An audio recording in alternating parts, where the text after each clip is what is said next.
Hello, everyone, and welcome to the second 50th episode of the Superhero Ethics Podcast. Once again, we have all three of our hosts coming at you tonight to kind of do a retrospective of the superhero ethics discussions, what we've talked about in the past, kind of taking some of those podcast discussions, updating them a little bit, and giving all three of us a chance to talk about them. So, I'm Matthew. I've been one of the co-hosts for the entire run. I'm Paul, old school, early on host person. My name is Jacob. I am somebody who Matthew conned into doing this in future episodes, so now I'm in for the long haul for reasons. Exactly. I appreciate the successful conning. Yeah. It got me out of work. Don't worry, Jacob. I will give your firstborn back once we get to the 100th episode.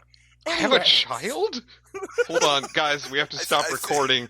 I don't think the rate of production of episodes is fast enough for that to really be it. The best part of this, everybody, is as you can tell, this is going to be a super serious episode talking about super serious topics. We're all a little bit punch drunk, but we think that's going to make this episode all the more entertaining. Especially because we're going to start by jumping into a topic that we I think perennially get into because it's, I think for all three of us, one of our favorite parts about the superhero stories we tend to most enjoy, which is a good villain. And we talked a little bit about this on the teaser episode, but I wanted to go a little bit deeper, especially because this is one that we've talked about on a number of past episodes. On episode 3 at the very beginning, when we Suicidal villains, episode 9 when we talked about Astra from Supergirl, 22 when we talked about his Magneto right, and episode 19 when we talked about the Joker.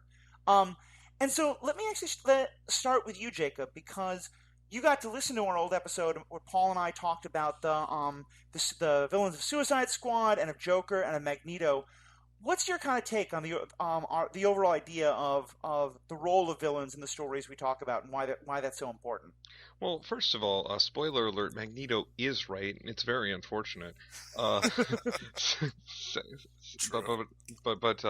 more to the point, for me at least. It makes the story more compelling, and it makes the hero's struggle and the hero's ideals and their conflict with the villains, for me, make a lot more sense. It brings the whole thing together. It makes the conflict more real and more something I can connect to more, something I can actually get engaged with when I feel that, the villain's one of those there, but for the grace of whomever go I, or like, there's some times where I actually agree with them.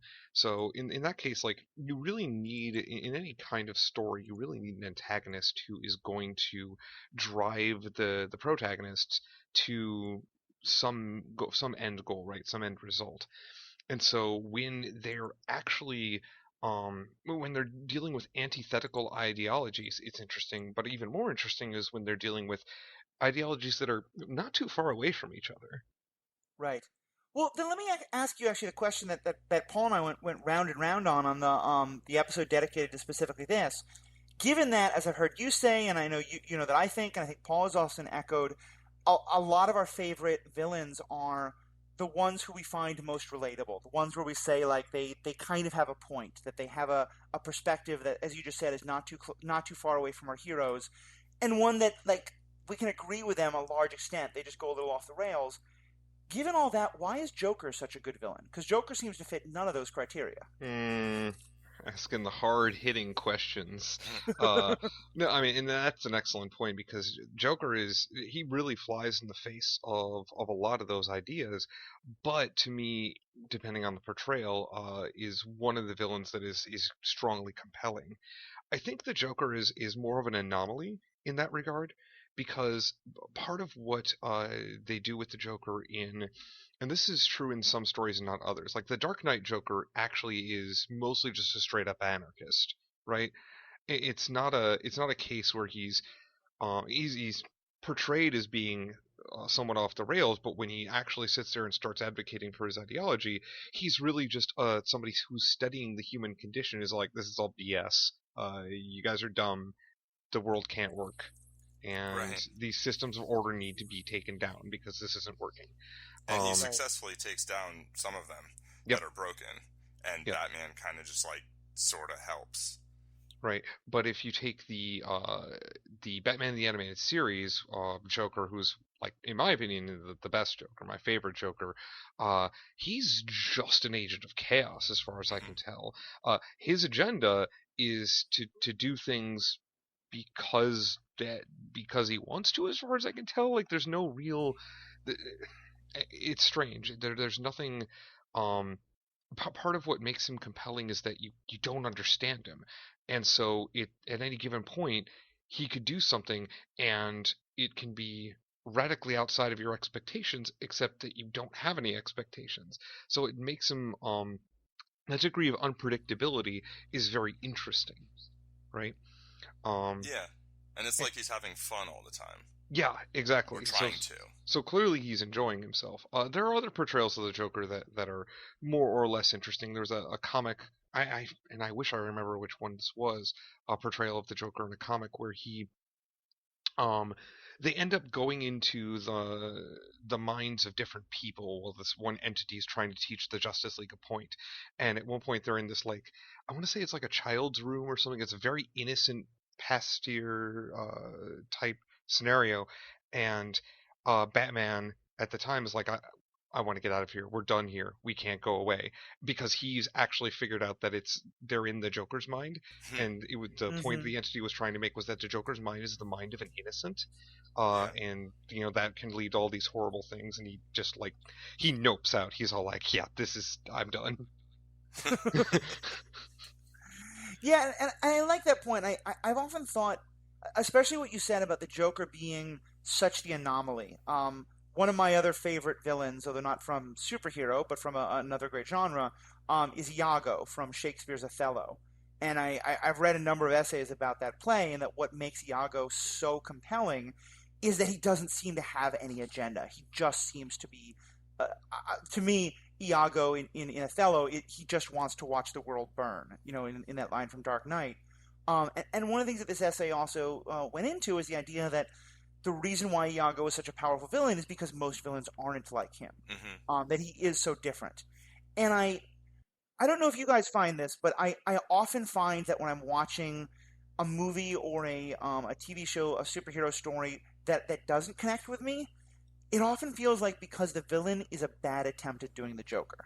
Like a lot of the mustache twirlers I see seem to be attempting to capture that idea of the Joker of, mwahaha, I'm just doing terrible things because I'm just so crazy, and it just can't be captured.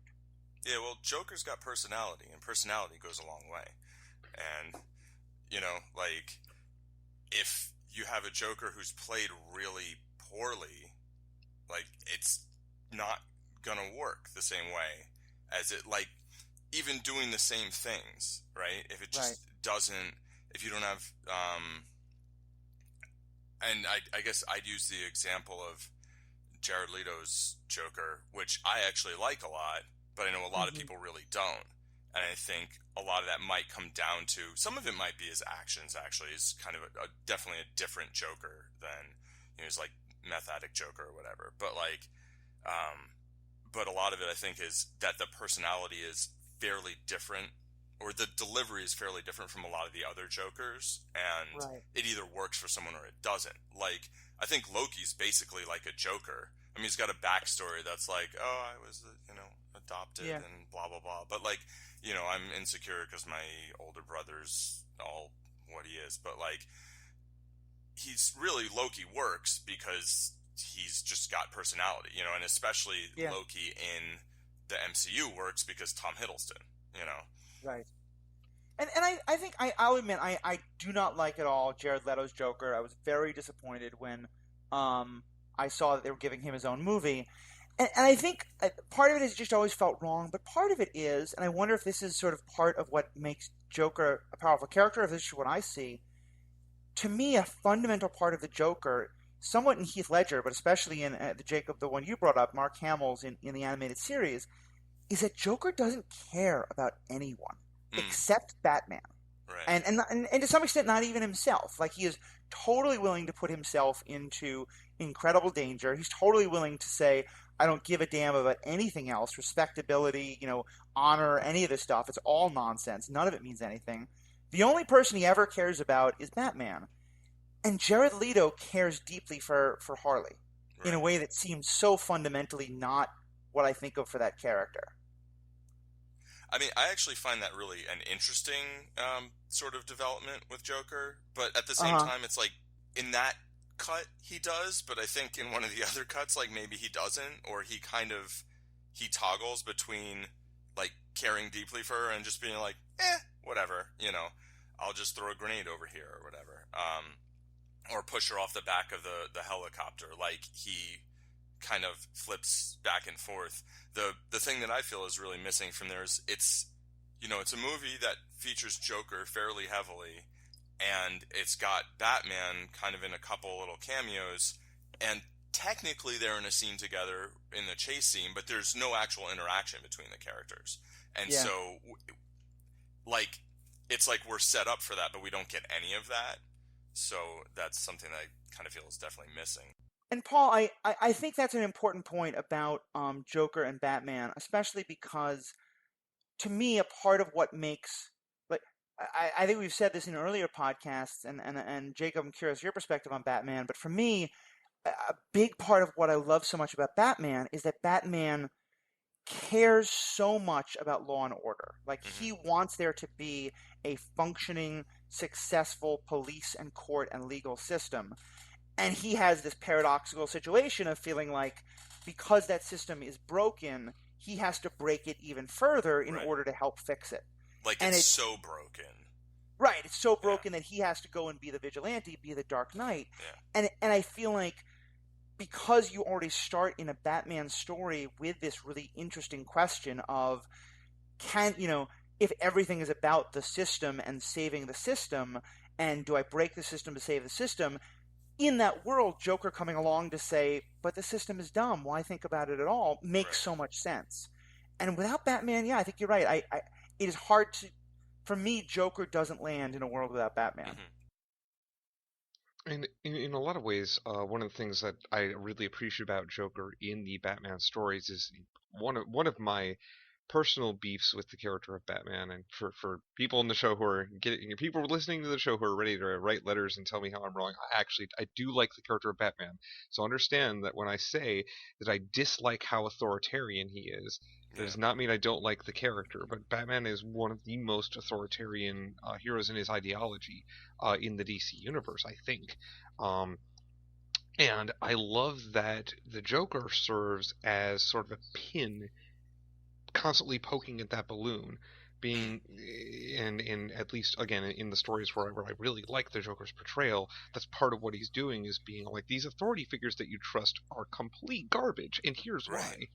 Right? Like, now they sort of turned that a little bit on its ear in The Dark Knight, because he just wanted to prove to Bruce Wayne, or to Batman, because he didn't know Batman anyway, that even the most stalwart and upright authority figure in the city can be corrupted and turned turned away from their ideals, the way that happens with Harvey Dent.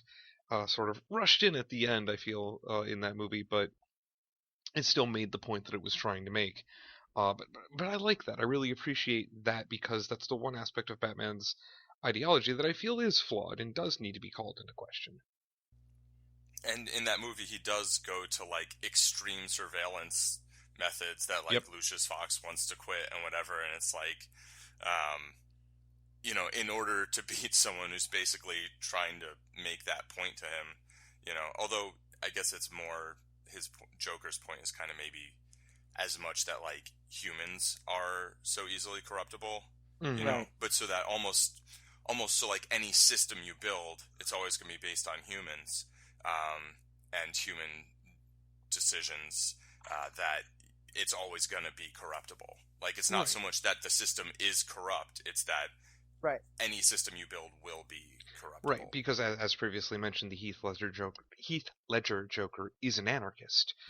So as an anarchist, that's of course what he's going to advocate. Right. And I think that you're making a really interesting point there about sort of Batman's sort of lean towards authoritarianism, and especially, I think, one of the things that I like some of the more recent TV shows and other movies I've seen is that there's often this portrayal that Batman always has some aspect of that, but that it is after things get really bad for him or something really happens to shatter any of his ideology. Like, for example, if the death of Robin in some stories or things like that, that Batman tends to go even more in that direction. Which is one of the few things I actually quite like about the Ben Affleck portrayal in some of those movies. And to me, that's interesting as we talk about, because as Jacob and I discussed on a recent podcast about the comic book, the graphic novel series, Kingdom Come, Superman has the exact same potential flaw. Oh, yeah. Superman has the same potential to go towards a place of real authoritarianism. Mm-hmm. And to me, that's really interesting, because Superman and Batman are so often presented as polar opposites. You know, it's the Dark Knight and the Light Knight. You know, they are the Dark Knight and the Boy Scout. And so I think it's really interesting that in that way the two kind of meet in the middle in their problematic times.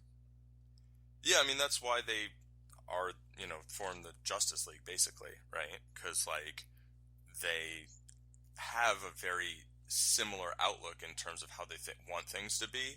I think Superman is just more optimistic about, and, maybe naive, that, like, oh, we're closer to that than,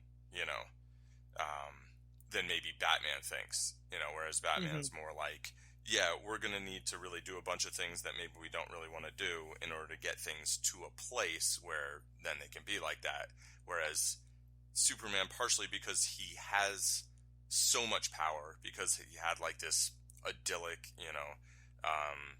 childhood, grew up on a farm with both parents, even though his biological parents were dead, but like, whatever. But, he just, I think, comes at it from sort of we'll just do this and everything will be fine, kind of, whereas Batman's like, everything's horrible, and, we need to break the rules to be able to make them then work later. Right. And it was something that we actually covered in that episode, because that story does a really good job of covering it. The idea that when Superman is faced with those kinds of hard choices to try to enforce, because he's convinced that look, Superman thinks that the utopian future is just around the corner, because he's got this very ideological, very idealized version of how the human brain works and how humanity is, from the unfortunate reality that Bruce Wayne encounters every day when he looks himself in the mirror. So there's that contrast there, and when Superman is faced with one of those, like, you've got to make a hard call and do some things that aren't as apple pie as some of the other things that you've done in the past, he just sort of shuts down. He can't make the decision, which is it makes sense for his character, but in that way it means that he can't advance the cause that he wants to advance. Yeah, it's like in Justice League Unlimited, the first season of that, so the third season of Justice League overall, the animated series, where like the space laser blows up one of the Cadmus bases, and then I think it was, I'm not sure whether it was Superman's idea, but it's like, okay, we're all going to turn ourselves into the government and let them sort this out. Yep. Superman was all like, it'll work out for the best. Yeah. Batman out. Right. Well, I think because it's that throughout the whole, and you guys have heard me talk before about Amanda Waller and why she's such one of my favorite characters, because and Suicide Squad, I think, portrays her really well. It's one of the only things that movie does well. Disagree. But yeah, okay. Yeah. And it's like we did an entire episode about our disagreement on that, which you all can check out. But to me, for both, Amanda Waller is really focused on this question of what happens when superheroes fall, what happens when superheroes go wrong, and Superman's answer to that question is, "Don't worry, it will never happen." And so when it does happen, he freaks out and is like, "Oh my God, you're right." Batman's answer is, "Of course it will happen, but don't worry, I'm going to take care of this because I don't trust you any more than I trust anyone else." Yeah. Do you think that's accurate? Yeah. I'm going to give a quote from something that I guess I won't say where it's from, but basically there's a story where Batman comes up with ways to defeat all of the members of the Justice League. And Tower of Babel. Tower of Babel. Oh, That's the name of the story. Sorry, continue. Oh, okay. Yeah, there's also that's the comic book. The Yes, original, that's the right? that's the graphic novel. Yes. Right. So it was adapted into something, which is where I saw it. But the point being basically like, yeah, we need ways to stop each member of our group because we're all so powerful. And it's basically like if the Justice League ever goes rogue, there has to be a way to stop it. And then Superman's like, well, what about you? Do you have a plan to stop you? And he's like, yeah, it's called the Justice League. Like, basically, like, any one of you can stop me, Like, right. If I get way out of line, it's like I'm just realistically, a dude, like... realistically, in the fiction, they can't because he's got a plan for everything. Right, exactly. Like, yeah, that kind of... But, like, if he didn't already enact it... Yeah, exactly. Right. Yeah. Well, and I do think that there's a really interesting... I'm glad you brought that up, because, yeah, that's one of my absolute... Yeah. I think what you and I know it from is I believe there's a Justice League Unlimited episode where that happens. And Jacob, you're probably right, it's based on a comic story. Yeah, that's not what I'm talking about. But yeah, okay. there's a similar thing introduced in the Justice League Unlimited as well. Okay, yeah, it happens in a couple places. Yeah. And to me, I don't even think that it's it. I think on some level, yeah, Batman might be able to stop all them, but I think it's also some level of self-awareness on the part of Batman, which I don't see from almost any other hero, in that Batman acknowledges that he could fuck up too. Right, right. Whereas like Superman, Captain America, even somewhat less Tony, but most of these heroes feel like, don't worry, I'm the good guy with a gun. I'm the one you can trust. Right. To me, Batman is sort of saying like, I could be just as fucked up as anyone else. Right. There has to be a way to stop me. Yeah. And that's kind of supposed to be the essence of the debate between, Team Cap and Team Tony in Civil War, I think, which is like, Tony knows that, like, he can be wrong because, like, he was just wrong, Right. Or he just did something that caused great damage. And Cap's kind of like, yeah, I didn't do that, and that doesn't mean he can't end up being a Hydra agent and not know it. I don't know. But, like, depending on who's writing him.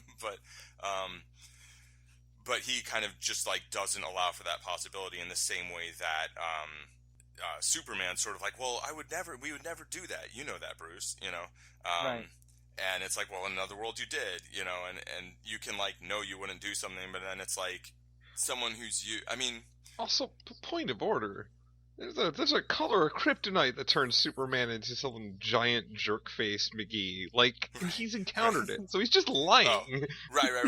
I mean, the thing in Justice League Unlimited takes place after the thing in the Superman series where Darkseid makes Superman like his world conqueror, and Superman comes to Earth and like wreaks havoc and basically tries to take it over, a la Captain Zod. So like he should know his fallibility, and when you exist in a world with outright mind control, it's like, yeah, there's got to be a way to take you out if you're not you, Right. At the very least. I mean, because what I was about to say was like, if you're someone who says, oh, well, I would never do such and such, and within, like, the circumstances of your life, like, you really never would, but then things happen to get you to a point where you would do that, like, is that you the same you as the first you? Or is that basically a different person at that point? And that's, I think, would argue the latter. To me, I think that's one of the things that some other villains have done, but to me that Joker does so well. Oh, yeah. Is I feel like Joker one of the few constants in every version of him is that Joker seems to be, if anyone ever around Joker says, no, I would never do that, this is that whole one bad day. Right. That Joker always wants to prove that everyone could do the things they think they would never do if they just have that one bad day. Right. Which may or may not be true, but it's certainly a interesting question that he raises, and simply saying, like, no, I definitely would never do that is kind of a cop-out, because you don't know all the circumstances that could arise. So we've spent a long time on this particular topic, but there's a lot more I think we can discuss, right? So we talked for a lot, and we sort of like digressed from talking about villains, relatability of villains, where sometimes they might have a point, or getting onto the Joker, how sometimes he doesn't have a point. And it's not that he's like, sometimes he's not even trying to make a point. He's doing a thing. But then we also have sort of well, another side of it is heroes that we really disagree with. Either their methodologies or sometimes their ideologies. Like I mentioned earlier, how I'm not a huge fan of how Batman seems to want the world to ultimately function. It seems like he would be a pretty big fan of a police state. Of course, Batman, I think, would have this sort of idea of like, well, okay, but you have a police state where you have people in power who you can trust, and that makes it all correct, right? And yeah, so if I live in magical Christmas land, yeah, exactly. Well, and that's to me, I think with Batman, it's the like what I like about the Dark Knight Batman is that Batman is saying, I'm only putting in this police state in the hope that we can get the people to believe in law and order and the system to be non-corrupt enough that we don't need the police state anymore. Right. And that I think what you see in some of like the Zack Snyder Batmans is where Batman just always wants that police state. But also, Jacob, I think you're right. Like we can keep talking about something similar to that, but let's move on to this more idea of when it's not the heroes, when it's not the villains we're talking about, but the heroes. And I would say I think one of my favorite episodes that Paul and I ever did was episode 4, El Mariachi in the Castle, where we talk about the character of both the Punisher and in particular in relation to Desperado, which is a movie that I think a lot of our fans may not have seen. And I know, Jacob, you haven't seen, but I know you heard that discussion and have been talking with us before about this whole issue of what is happening when we have movies that are really having not just showing our heroes doing bad things to bad people, but are really delighting in showing us having a lot of fun with terrible things happening to bad people. Right, whether they're having the fun or they're like the audience is having the fun. Right. Yeah. What's your take on some of those discussions, Jacob? Well, so. And I think I've made my feelings on this particular matter well known, is that I can enjoy as much as the next person, ridiculous, almost cartoony violence in my media. The concept of violence itself, I have problems with, I guess is not the correct word, because I think everybody has a little bit of problem when you think about violence, especially violence acted on their person. But if they don't have problems with violence, they have problems. But, right. Sorry, go on. So, but the portrayal of violence, specifically in our media, particularly in American television media, I feel is glorified a bit too much, and this was exemplified in the Netflix Punisher TV series. I feel to an extreme. There were moments where I feel like they weren't glorifying it. Where it was actually supposed to feel disturbing. But when it's portrayed like that, I can at least go, okay, no, I don't think I am meant to feel like I am connecting with this hero, because I don't care how much somebody wants revenge. What this person is doing is ridiculous. It's really, really nasty, and it's not necessary. Whereas when I'm watching a movie like so again, I haven't seen Desperado. The one movie that comes to mind that deals with guns and has some like cartoony violent scenes is Boondock Saints. And there's a couple of scenes in Boondock Saints that are a lot of fun, but if you step back for a second and you look at them, you're like, yeah. At the end of the day, these are just two guys going around shooting a bunch of people they don't like. Right. Yeah. Well, and would take it actually to compare to one more thing. For you, what's the difference between the Punisher and Deadpool?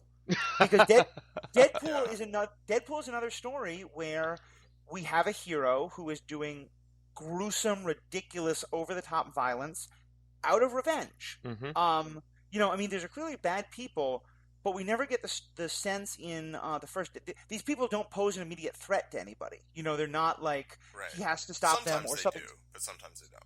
Sometimes they do, but there isn't the he has to kill them right now or else this terrible thing will happen kind of stakes. Yeah. Why is it that we can enjoy the violence of Deadpool and not, and I would say Desperado, but I know you haven't seen that one, but and not in Punisher?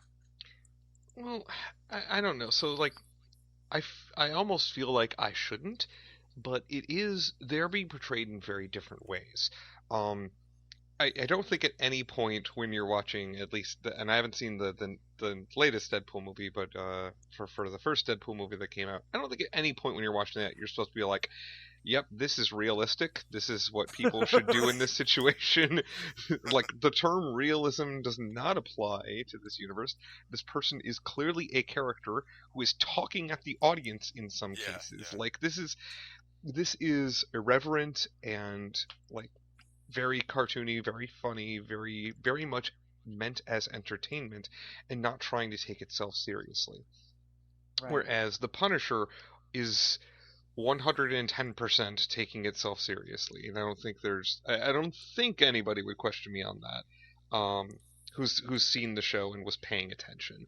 Maybe there's some like comedic thing you can take away from it, but it felt like a very serious, very heavy show. And in those cases, because there were times where the violence was being presented to us as just, whereas I don't feel that is ever the case in Deadpool. The ridiculous off the top nonsense violence is not being presented to me as this is justice being served. Is being portrayed to me as, isn't this hilarious? I mean, it's Deadpool's kind of like the Joker in a lot of ways. Yeah, actually. You know, he's like basically like, well, I'm going to do this because it's fun, or I'm going to do this because I want revenge, but I'm going to do it this way because I think it's hilarious, because I think it's fun. You know, right. And we're given just enough knowledge about Deadpool to, like, feel a sympathy for him that we're not necessarily supposed to feel for the Joker. Right. But I think you're right, that other than that, they are a little similar. And I would ask you, Paul, to you, how similar, like, I know you and I had a great, like I said, a great discussion about Desperado. Mm-hmm. Going into, I think, the exact questions that you're bringing up, Jacob, about how, to some extent, you know, because, Jacob, I agree with your idea of, you know, that a movie will sometimes say, kind of give you permission to enjoy the guilty pleasure, I think is the best way to put it. You know, that it is saying it's okay to enjoy these people being horribly slaughtered because it's utterly not real. And we had a really good discussion about where does Desperado fall on that, and does it fall in that guilty pleasure or not? And Paul, by that regard, where would you place Deadpool? I don't really care about guilty pleasures. First, just to like, I do understand the idea, like, making art or entertainment that glorifies violence probably isn't overall, like, good for, like, society in general, right? But at the same time, I don't actually totally agree with that, because I think, especially in the case of something like Deadpool, where it is presented in a, like, well, this is ridiculous kind of way. Not so much just to give the audience permission to enjoy it, but to kind of, like, give the audience a little bit of a reminder also, like, you know, this is ridiculous, you know. And, like, you shouldn't be taking it literally as, like, this is a good thing to do, you know. And I think, fortunately, most people will never actually be in situations where that's, like, you know, most people aren't going to go around with, like, 2 katanas and 2 9mm and an ability to heal basically any injury. Though I will say that his ability to heal actually, to me, means that he should use less violence, and I feel the same way about Logan. And interestingly, they're 2 of the most violent characters. Yeah. Perhaps because they can take so much punishment that then that can be shown so gruesomely, and then you have a hero survive that. But as far as Desperado, like, Desperado's, like, it falls under the category of, like, violence as art, basically, you know, like, which is kind of, I'd say, what Kung Fu films are about, and what, you know, John Woo films, and something like the Boondock Saints also. You know, and it has, like, just a moment of kind of, like, you know, it's harder to create than to destroy. Like, everybody, you know, I killed has people who care about them, who are suffering because I killed this person, you know, and, like, all their lives do matter, basically. After, you know, 90 minutes of just, like, well, wasn't that entertaining, you know? Right. But, so that's, you know, maybe, like, it's like a little fine print disclaimer a little bit, which, like, you know, only goes so far. The Punisher TV series, actually, I really didn't enjoy the violence that much. Like, I do find violence in video games, in movies, whatever, entertaining. And I mean, even in real life, in a controlled situation where it's not, where it's like sparring, right? Yes, Yeah. Like, right. I find kicking people in the head really fun. Like, but I kicked someone in the head one time, broke their nose, they were bleeding all over the place, and I felt really bad. You know, so it's like when there's consequence, like, not fun. When it's like a game, fun.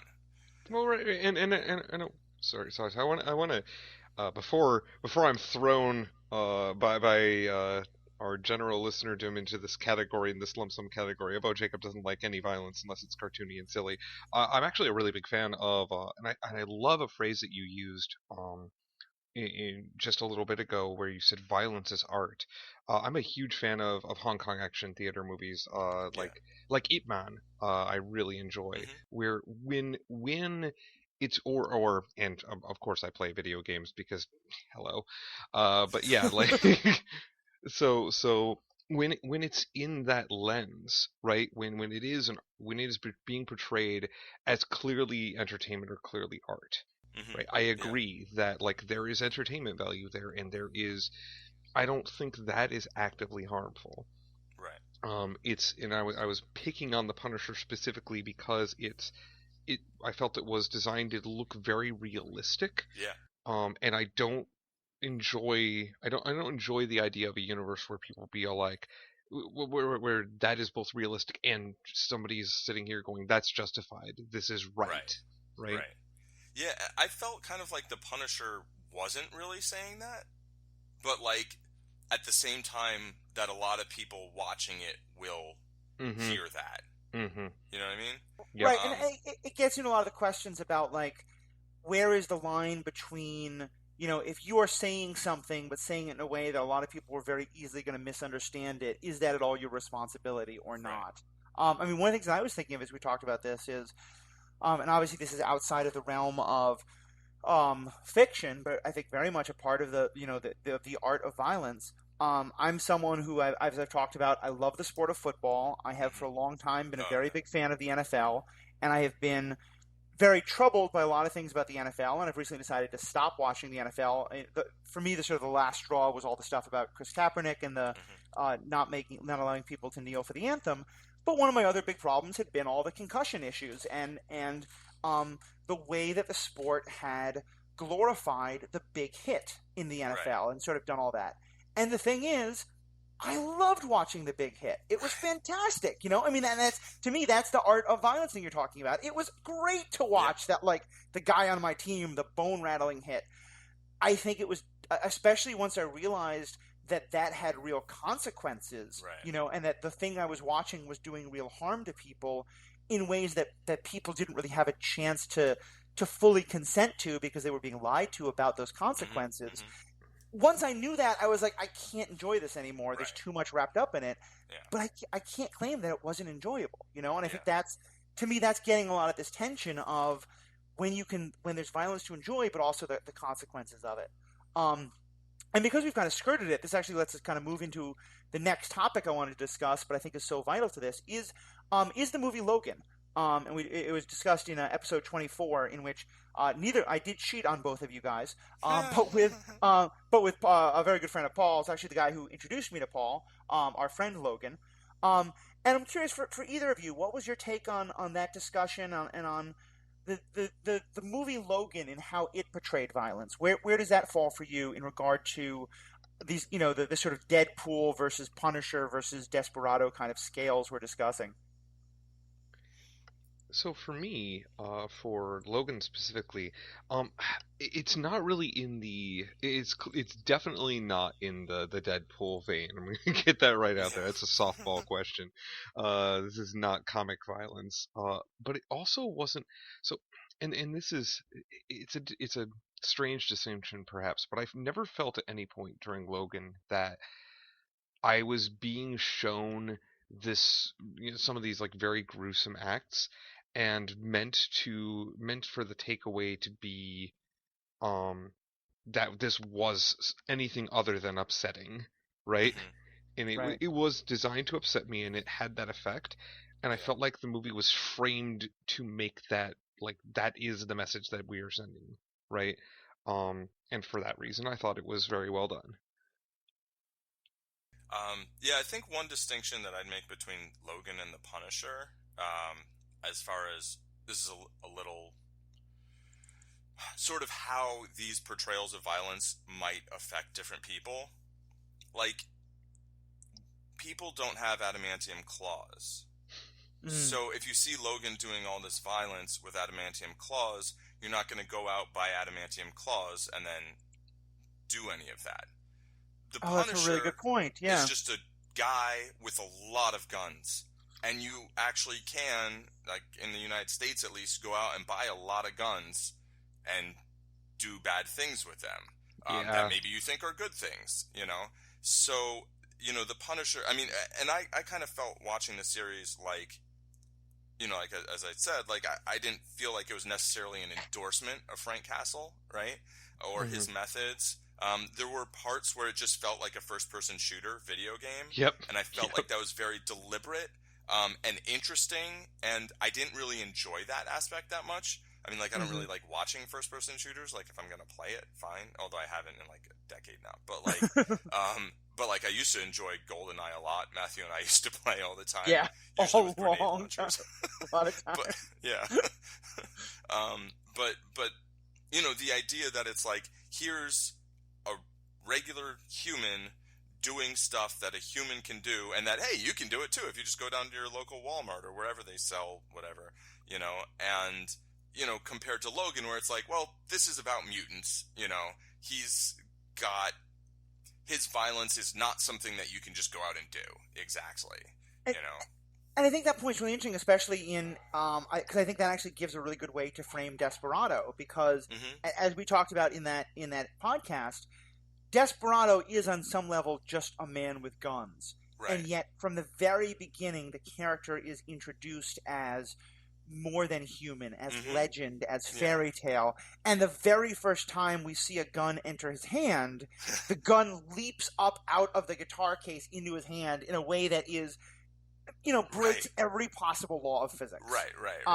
The shadows literally bend to cover his face. Yeah. Like he has obtenebration. Like, oh man, obtenebration. Did you just make a Vampire the Masquerade reference? I did. Oh yeah, excellent.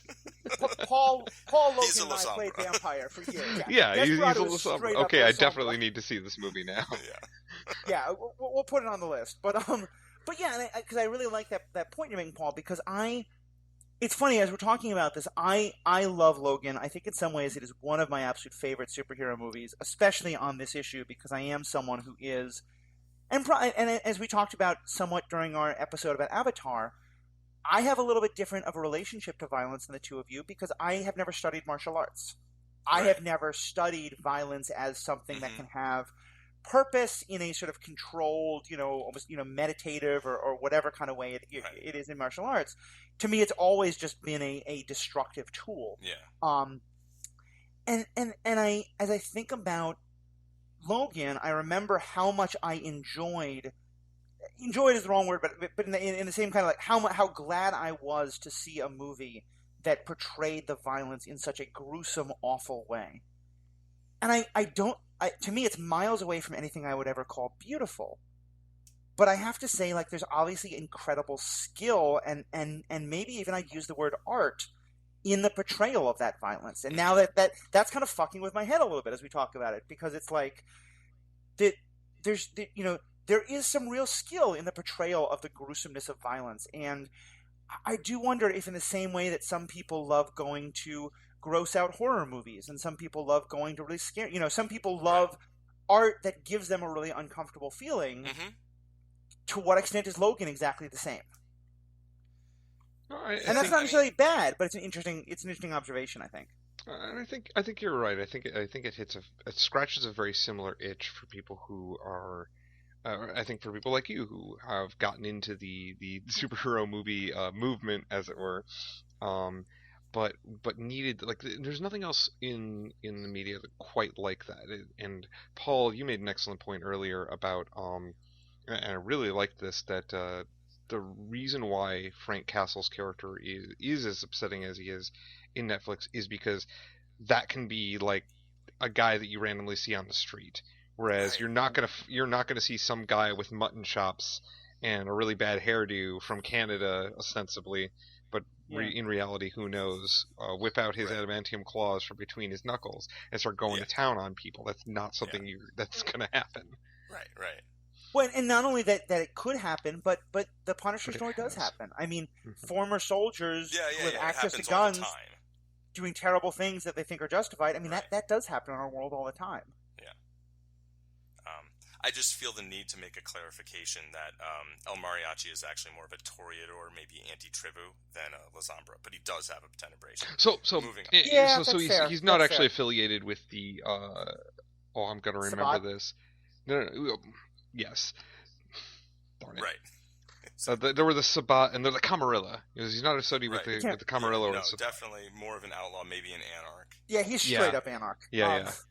And now that we've alienated a lot of our audience, No. I don't think we've alienated any of our audience. I'm pretty sure they've all played Vampire the Masquerade, the classic White Wolf RPG from back in the 90s.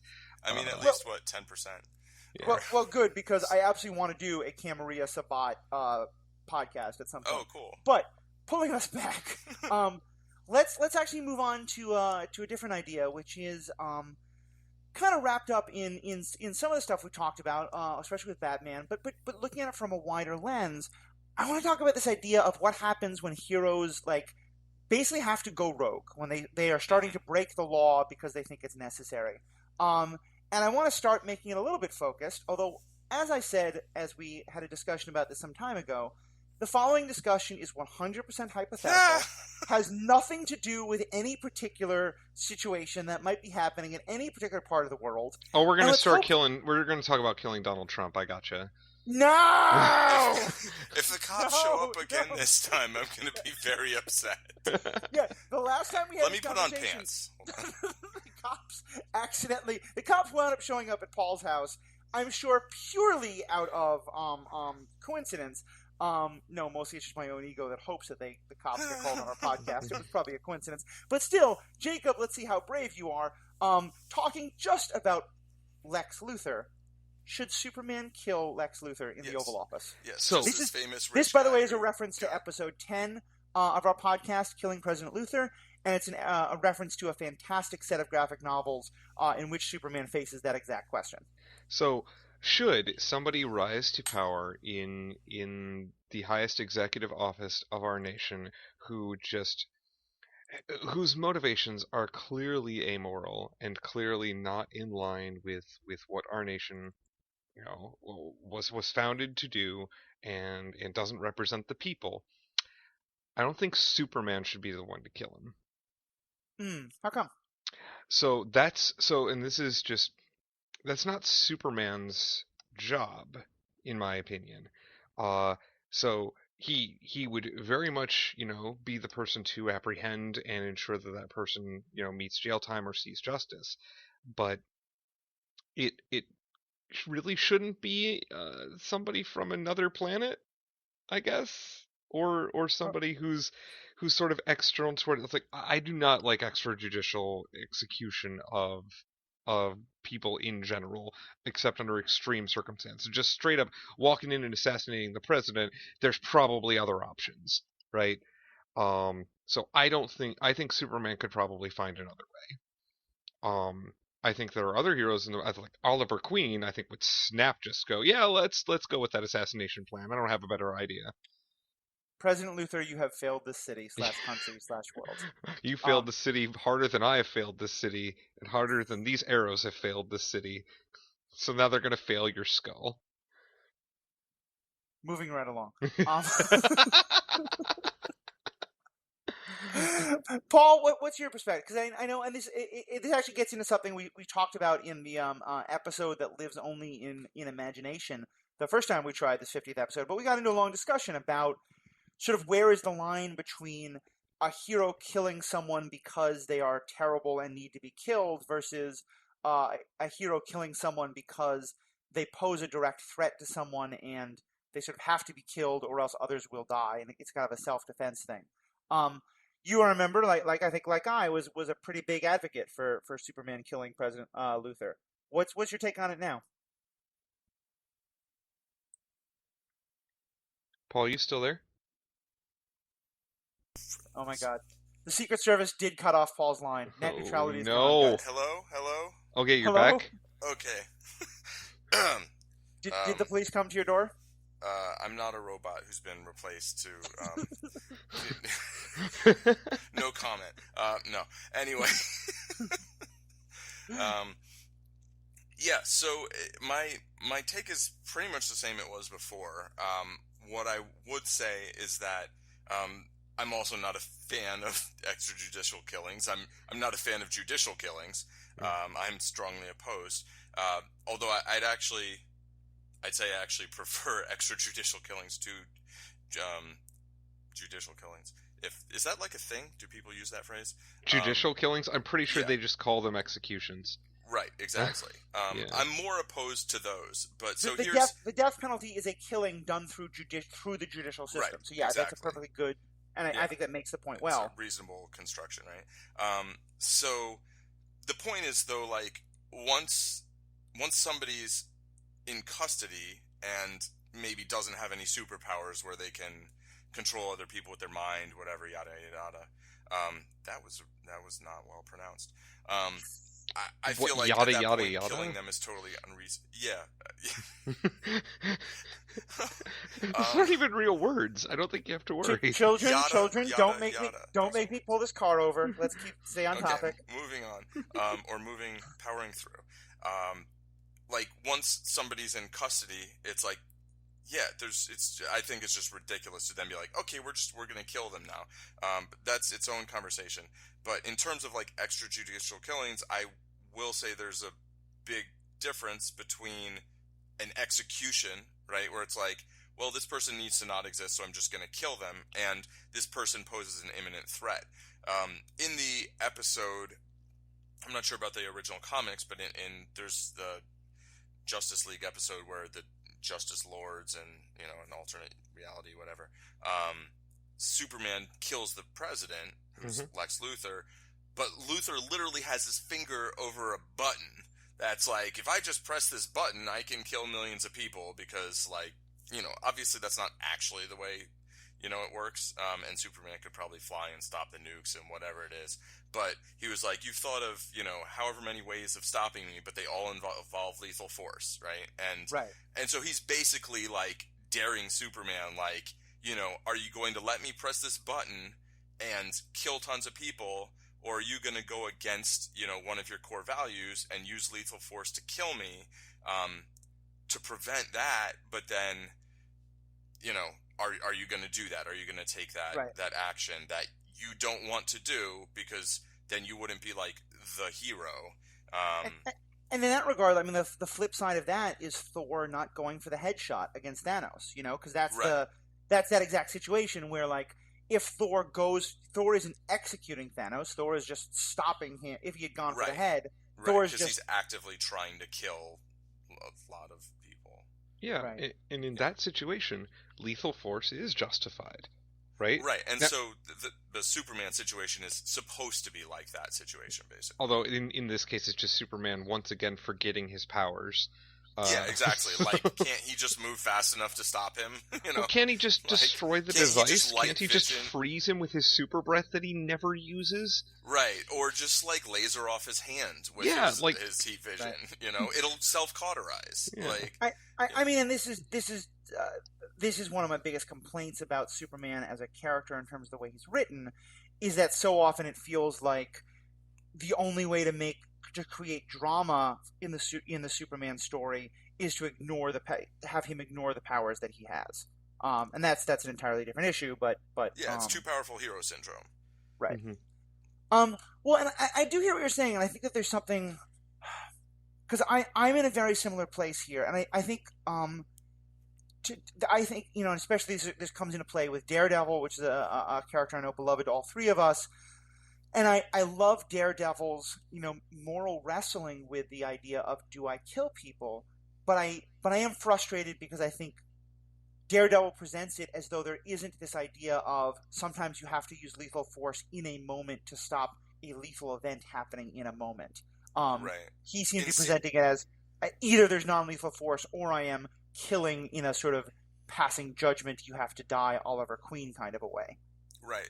That's how he presents it. But then Karen actually has a situation where she basically that actually makes that exact point, and then she obviously struggles with it afterwards. Right. Yep. But that's the spot where it seems like, well, yeah, that seems justifiable. Like someone was going to kill you, and then you killed them to stop them from killing you. Like you probably didn't have a lot of other, options. Maybe there were, but.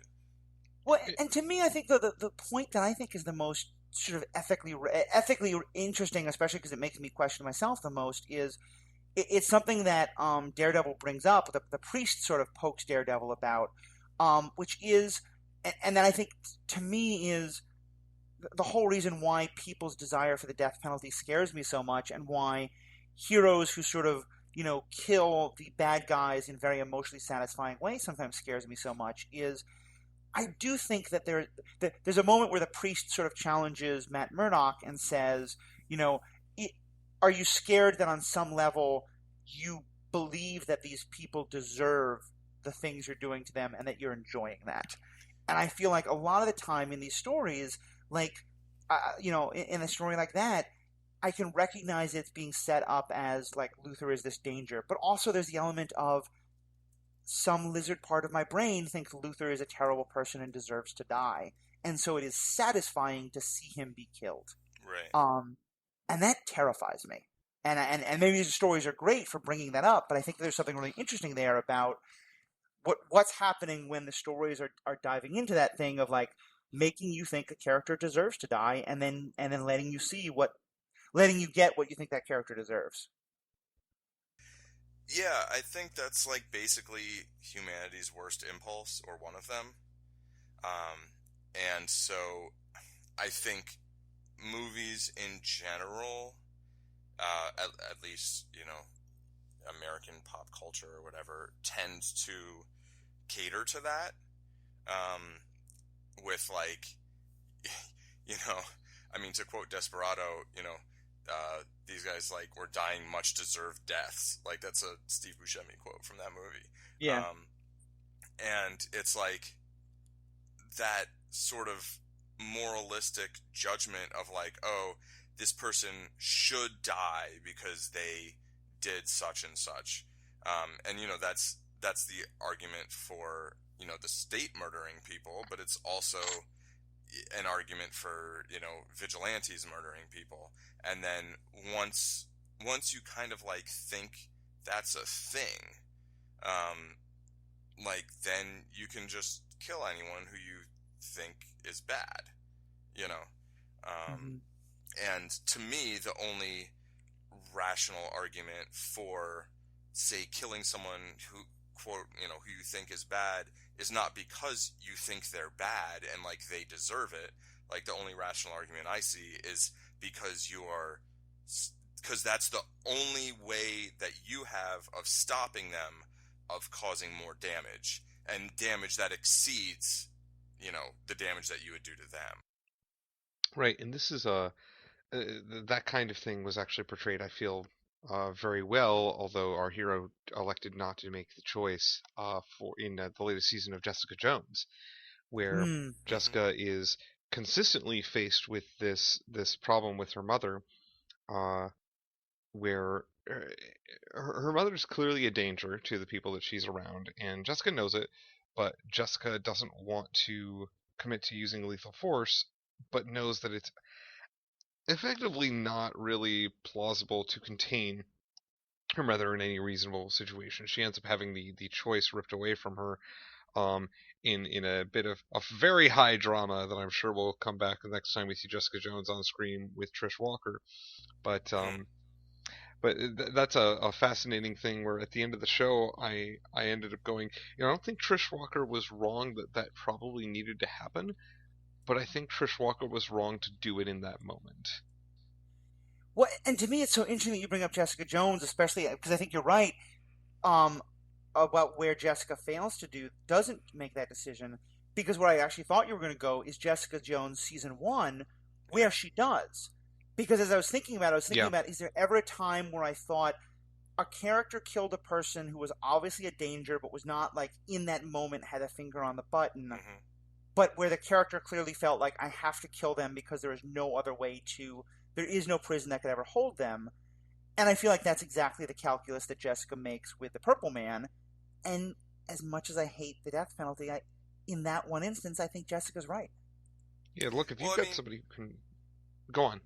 Oh, just that, like, yeah, I think what you were about to say is, like, that he can control people's minds, and he might have already controlled people's minds, or he had, right? Mm-hmm. Yeah, he was actively controlling people. Right, so, like, he could just have those people kill each other, like, if he felt like it, and there really isn't, because he has that superpower, like, there is no way that he could really be contained, because he has magic, you know what I mean? Like, I mean, they don't call it magic, but it's, you know, it's something that isn't real, like, we don't have that.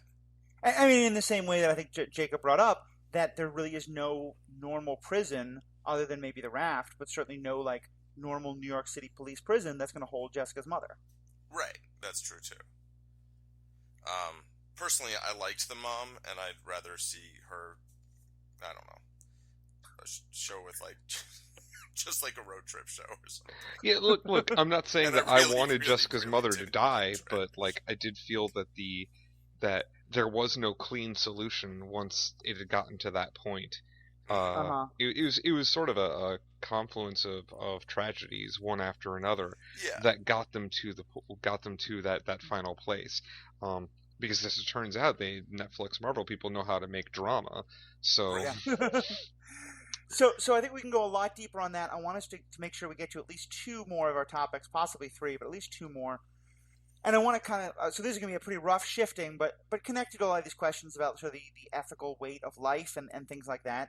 I think another one of the great episodes that has happened since Jacob came on is episode 33, where we talked about robotic life and what was called the ethics of our robot overlords. And it's Paul. I wanted to start here with you because you and I had done a whole episode on who can we kill and the way movies and stuff do things around, like, clones and droids and stuff like that, around, like, the moral weight of things. And I'm wondering, especially with the discussion we had about Star Trek, but also in general, kind of what is your take on the way these movies and shows are presenting the moral weight of robots, specifically robots, droids, life decoy models, just to take a random example. What's your take on our robot overlords? Well, I think humans way overvalue themselves as a species. And once again, I have not been replaced by a robot. But maybe I wish I had. Anyway, like, I think humans just think humans are, like, so special and so different from, like, other animals. And, you know, when thinking about, like, aliens from other planets, like, they're always humanoid, or not always, but usually. And I know a lot of the time, like, especially with, like, early Star Trek or whatever, you know, that's because, like, well, you've just got human actors, you know, and unless you have tons of special effects or whatever, you really, it's like, it's a lot easier to just have someone be humanoid with, like, ridges on their forehead or whatever, you know, different kind of differences, big ears or, like, pointy elf ears or whatever, you know, to be able to be like, well, we can use human actors for them then. And then they come up with, you know, these explanations, which I think in Star Trek is like that there's just only certain ways that intelligent life, like, would evolve because blah, blah, blah. Like, there was a race that actually seeded their structural DNA. There's an episode of Next Gen where they go into it. It's kind of ludicrous. Basically, they show you the blueprints of the Deus Ex Machina. Go ahead. Anyway, the point being that, like, you know, when oh my god. So one of the most frustrating things about Infinity War to me, and I won't really talk about the movie so much as just the coverage on it. People keep saying, like, when, you know, Thanos wiped out half of all life. And it's like, that's not what life means.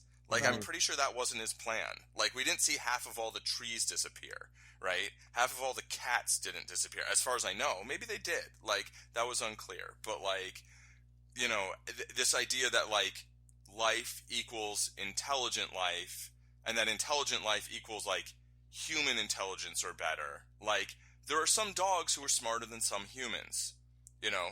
But, like, dogs aren't generally referred to as intelligent life. But, right. Like, babies are, you know?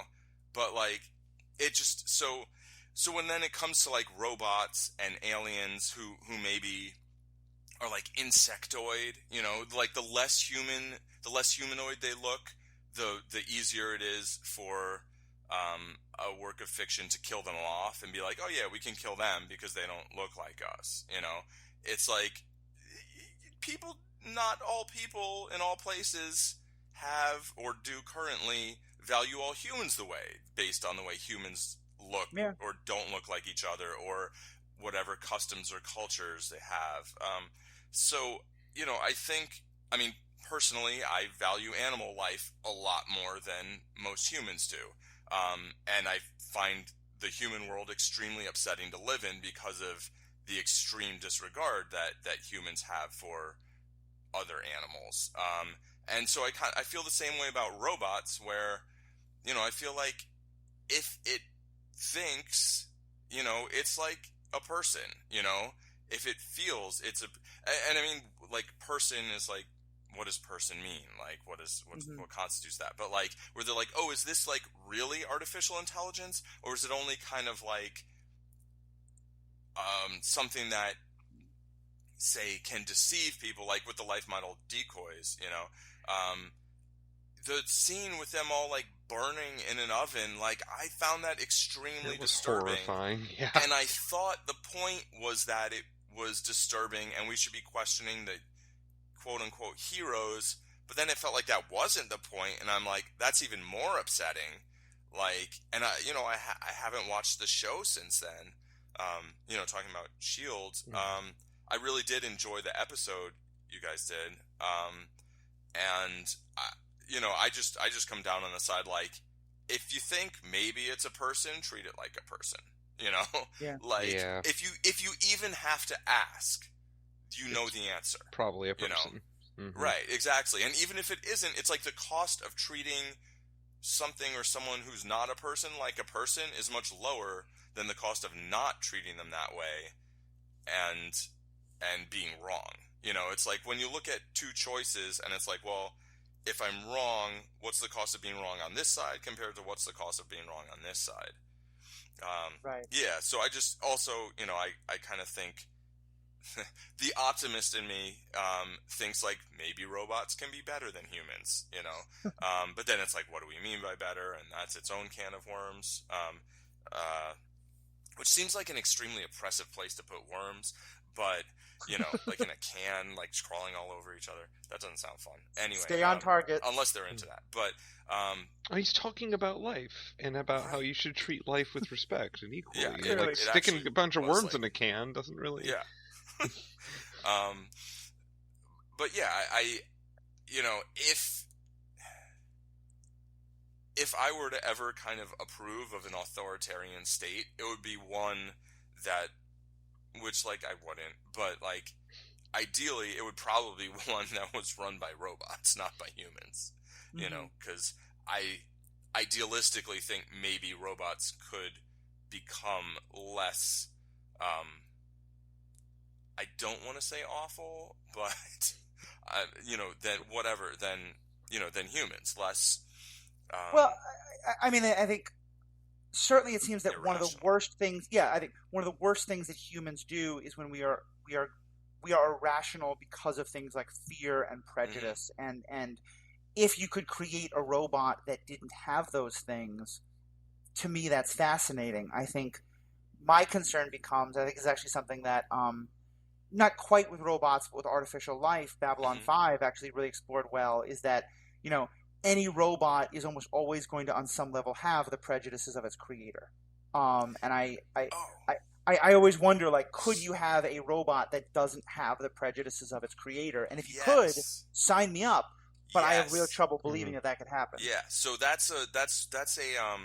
was something that I really wanted to take issue with, which is that, I mean, can you have a human that doesn't have the prejudices of its parents, or whoever raises it, or the society it grows up in? Like, maybe to an extent, no, but to an extent, yes. Like, those prejudices or, whatever, just outlook of, whoever someone grows up around are always going to have an influence, but like you don't program a human that way specifically. But like, I think when people think about, artificial life, they're thinking about like lines of code, that are like, if this, then this, if this, then this, else this, like where they're thinking like, okay, somebody's going to program a set of instructions almost. Like, that's not how artificial life is. Yeah, that's not life. Yeah. Right, exactly. That's not,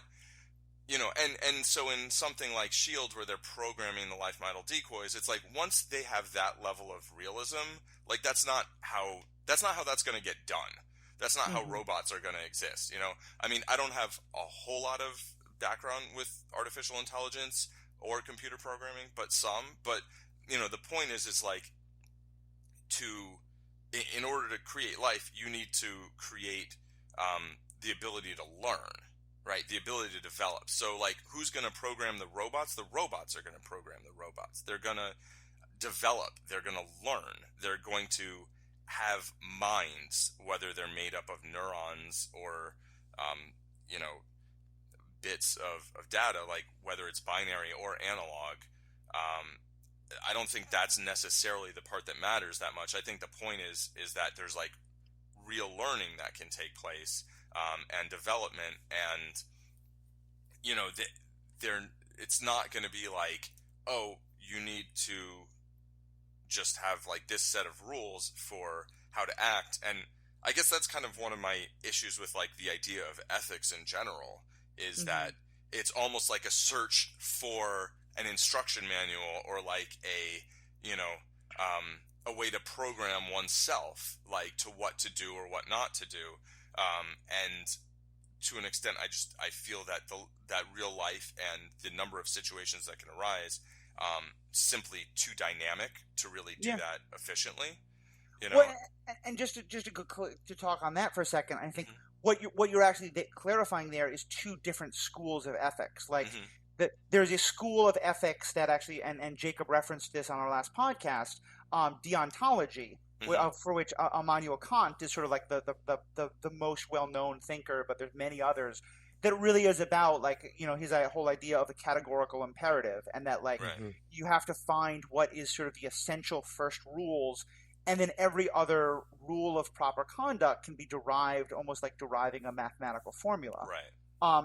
Whereas virtue ethics, which is I think what in a lot of ways Aristotle actually was talking about a lot, but has been more recently something a lot of people are developing, it's really more of a learned idea. And I think maybe this is a good way of distinguishing between different kinds of robotic life, because the whole point of virtue ethics is you can't ever learn the ethical answer to every situation. What you can learn is moral frameworks to help you understand ethical situations and to help you come up with the best possible answer. Right. But understanding that there isn't a one true answer, and that you're never going to find the one rule. Yeah, and that's like a good way to learn anything, I think. Like, that's, if you're learning to play poker, it's like you can start with like, you try to learn absolutes, but like ultimately really you want to learn how to think about something, and then you just do the thinking in real time, as opposed to trying to have kind of hard and fast rules of like, if A then B.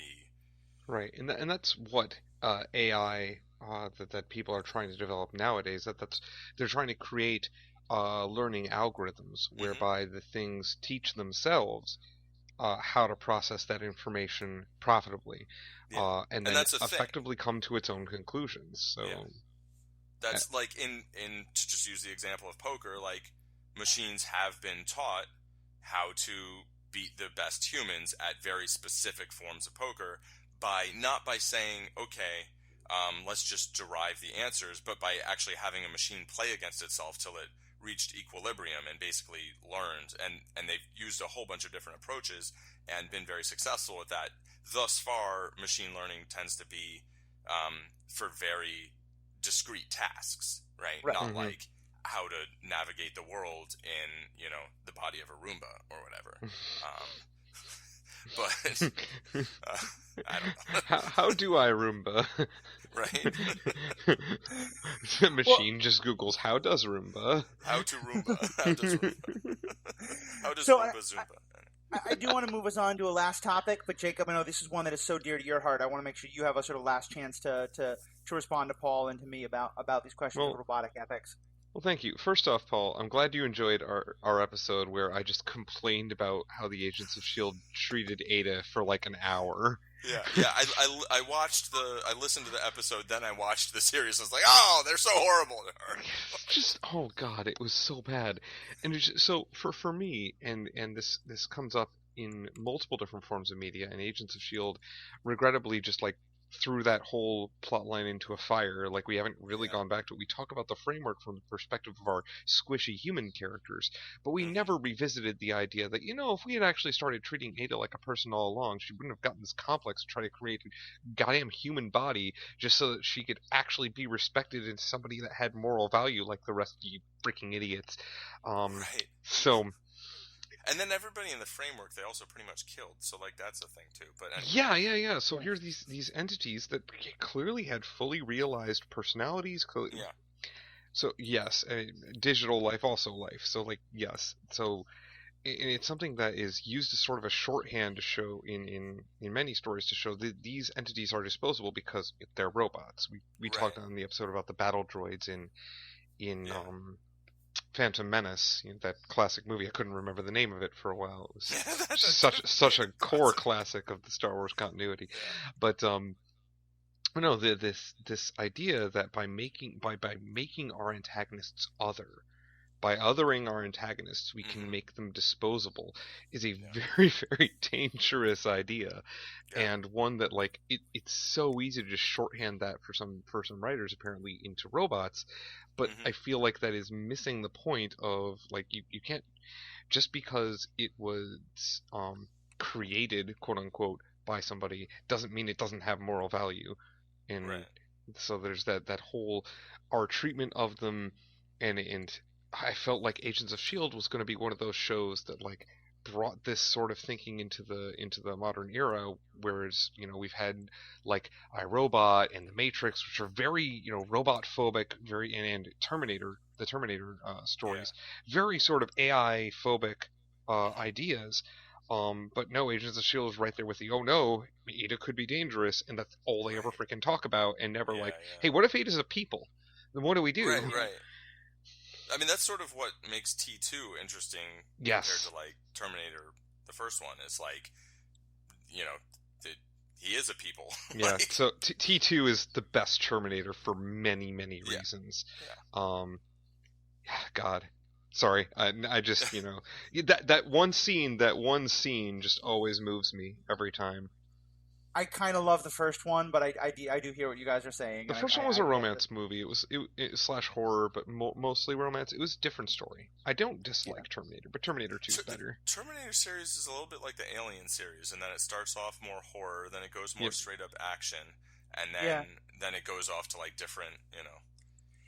And I think I like the first Terminator and the first Alien in some ways in some regard for the same reason, in that in both you didn't really have the budget to do all the crazy special effects. Right. And so I just felt like they focused so much more on other parts of the story. But anyway, they both with Alien especially. They both also involve our female protagonist ultimately defeating the monster by pushing a button. So they have that going for them. Also true. We're now kind of way it's off a connection topic. I've never made prior to this point. I can't believe that. Just quick insert.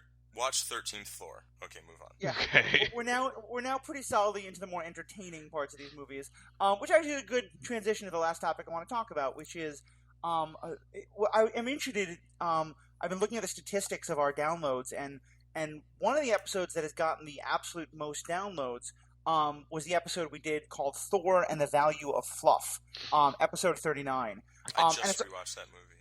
Yeah, it's all about Thor Ragnarok, and we kind of the podcast started because Jacob and I were sort of like, that movie was so great, but there's probably nothing we could talk about, but let's try to talk about it. And wound up getting a great episode, in part talking about some real issues that the movie raised, but also talking about, as people who so love these movies and these TV shows that make us think about, that take us on these long moral journeys and make us ask deep questions, sort of what's the value of a movie that is just flat out incredibly entertaining? And Paul, I'd love to hear you start to pick that one up. What to you, as someone who obviously enjoys the stuff that really makes you think, what's the value for you in a movie like Thor Ragnarok? I mean, it just makes life better. Yeah. Like going and watching something for 2 hours and enjoying yourself just makes the world a better place. Like, laughing is good for people, and being entertained is good, and it it does make some points. I didn't listen to the episode yet. I think I will after this. Well, after I sleep for like 20 hours tomorrow. But there's like some kind of throwaway lines, like, where she's like what's the name? The Grandmaster's right hand woman who holds his melting stick. She says something about like the slaves, and he's like, "Oh, I don't like that word." Like, prisoners with jobs, Yes. And it's like, that's some deep social commentary, because like that's a thing in today's world, prisoners with jobs, and like, yeah, how that's like really not that far from slavery. You can just kind of call it that. It's like, it's not the same as, chattel slavery, but it's like, it's freaking, that's a heavy issue. I don't know if like you look at throwaway line. If you look at our incarceration statistics, it's very similar. Yeah, no, it is, and it's like, that's a whole conversation. But like, that they didn't get into the conversation, but they just kind of like put it there. They're like, we'll just float this out there to you, kind of, and you can catch it or not, but like, they're just putting it there, kind of, and it was the first Marvel movie, at least that I can remember, that had like a woman of color in like a really strong, powerful role. Yep. I thought Valkyrie was awesome, and so I feel like they managed to like, but like there wasn't a big deal made about that, because like she's Asgardian, and they're all, they're not all Asgardian, but the Asgardians are all Asgardian, and like race doesn't seem to really be such a big thing there. Like, the Odin and Thor are like white dudes, but like, but they're like Scandinavian, but with like an Australian or British accent. And, it's just, Asgard is this kind of interesting like place where like, they're aliens, but they're gods, or vice versa, or whatever. But like, they're basically, they can just use whatever actors they want for any of the roles. Like I don't know in the comics, or I imagine in Norse mythology, like Heimdall isn't like a black dude, but like they're like, yeah, we'll just have Idris Elba in that role, because like, why not? It's like they're Asgardians, and like you manage to just like, I don't know. I think it's good when you can do things like that and not have it be a big deal. Because it's also important to have it be a big deal sometimes in movies like Black Panther, in shows like Luke Cage, but I really kind of think you need both. And so I feel like Thor, Ragnarok does a lot of really good things socially, right? And in terms of like, you can think about, big things like where the Asgardians are basically like the Israelites, kind of, right? Like, yeah, where they're like, Asgard isn't a place, it's a people, where like they're, now they're on a ship, but they're still Asgard, and that's one of the things I liked least about Infinity War. But is that Asgardian? Yeah, Asgard's like, not really a people anymore. Right, exactly. It's more like a person. But like, Yeah, I just feel like it's a movie that had great entertainment value that I was really surprised by. I was like, oh, Thor 3, you know, like, Yeah. I liked the first one. I didn't dislike the second one as much as a lot of people did, but, like, you know, it was probably the weakest of the MCU. And then, like, I feel like Ragnarok's, like, super strong movie that kind of, like, gives you some stuff, you know, but, like, doesn't hammer you over the head with it.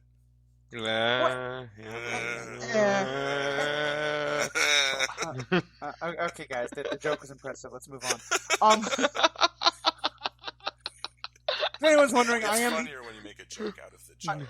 I am the babysitter of the Superhero Ethics podcast. But somebody no, has to be the adult. Exactly. I am the oldest here. I think the most I really agree with you, Paul, especially insofar as so I'm going to say a dirty word. Propaganda. Propaganda. Propaganda is a word that obviously we always hear about in incredibly negative terms, and I think with very good reason. But on some level, propaganda just means like using like intelligence and like well-crafted message to get a message across.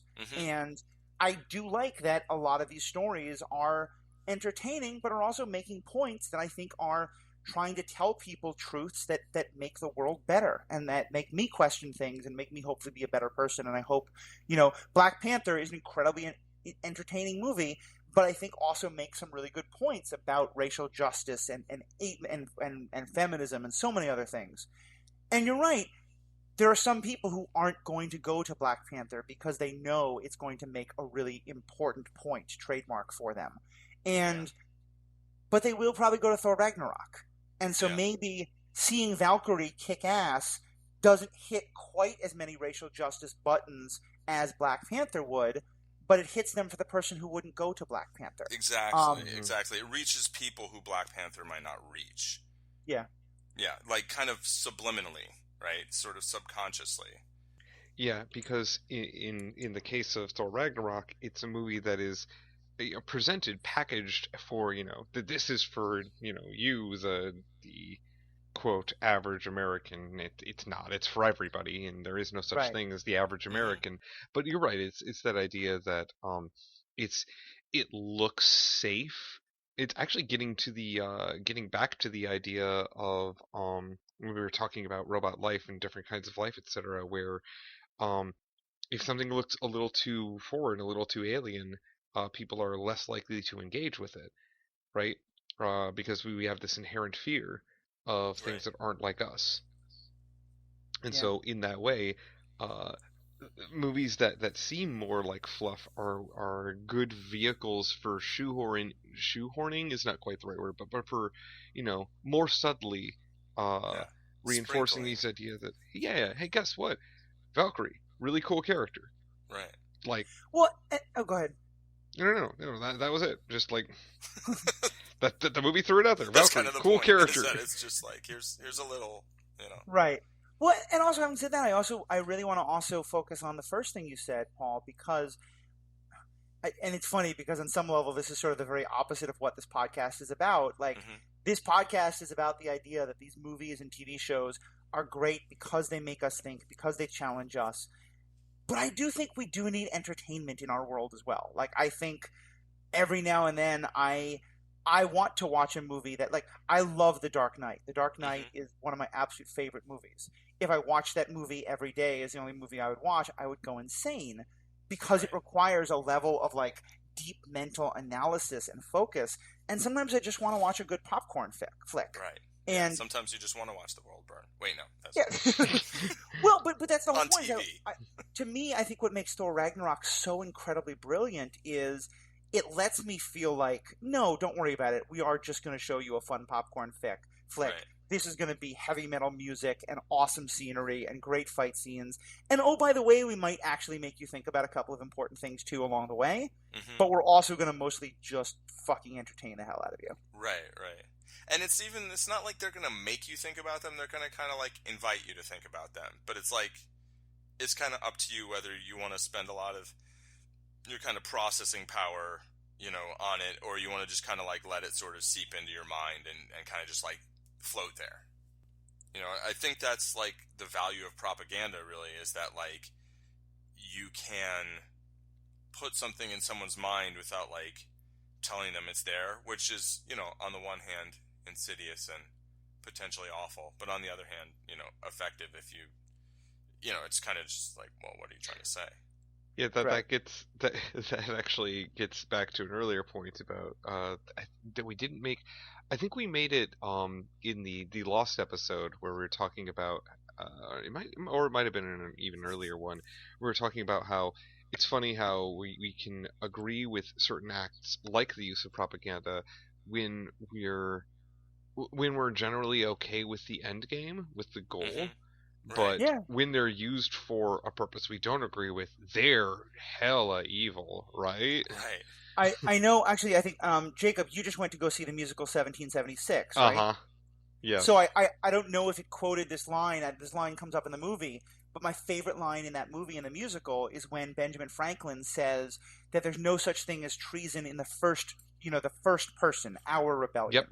That it's always in the third person, your rebellion, that it's treasonous. And I think that's exactly this. Like, if it is in support of a cause that we agree with, it's not propaganda. It's really good messaging of an important thing. If it's making people think about an idea that we don't like, then it's propaganda. Yeah. I mean, it's very ends justify the means, sort of. No, continue. You finish what you're saying. My thought melted on me. No, I think we're all kind of coming to the same place there. It's also been an hour and 45 minutes. Maybe we should wrap up. I think that's fair. We've had a number of great episodes about Star Wars, and we could have discussed that some, but I think we can leave that on the table for next time. Especially because I think Paul is wrong about his current Star Wars thoughts. So we can just move on. I mean, I didn't even see The Last Jedi, so. Yeah, that's unfortunate. These are not the thoughts you were looking for. Exactly. All right, so guys, thank you both so much for being part of this recording again. Thank you for helping us work through. I think it was great to get to even though we had that discussion the first time, getting to come back and look at it all again. And for you guys, what you at the listening audience, what do you think about all this? What do you think of the questions we've raised? What do you think of some of the questions raised on those episodes we referenced? What are things you think we still continue to miss, or points that you want to poke at us about? Please let us know. You can tweet at us at Superhero Ethics, or both on Twitter and Facebook. Both, we are Superhero Ethics. You can also email us at superheroethics@gmail.com. And any of those ways, I think you can send us questions, send us things you want us to discuss in the future, or just engage with us. I know for myself, and I know from talking to Jacob and Paul, one of the things we most love is when you guys, the listeners, respond to stuff we've discussed, and we're able to keep the conversations going. Because this will come as a galloping shock to all of you. All three of us kind of like to hear ourselves talk, and kind of like to keep talking to people about these things. So you guys can protest now as a way to hear yourselves give more opinions, if you wish. Well, speak for yourself, Matthew. I'm deeply, deeply upset by the idea that I would enjoy the sound of my own voice to such an extent that I would pontificate for a very long period of time on any particular topic. Now, that being said... Well played, sir. Paul, would you like to throw your hat into the rhetorical ring? No comment. Okay, good. That's because Paul's a robot now. Anyway, thank you guys all for listening. Thank you both for being a part of this, and have a good day.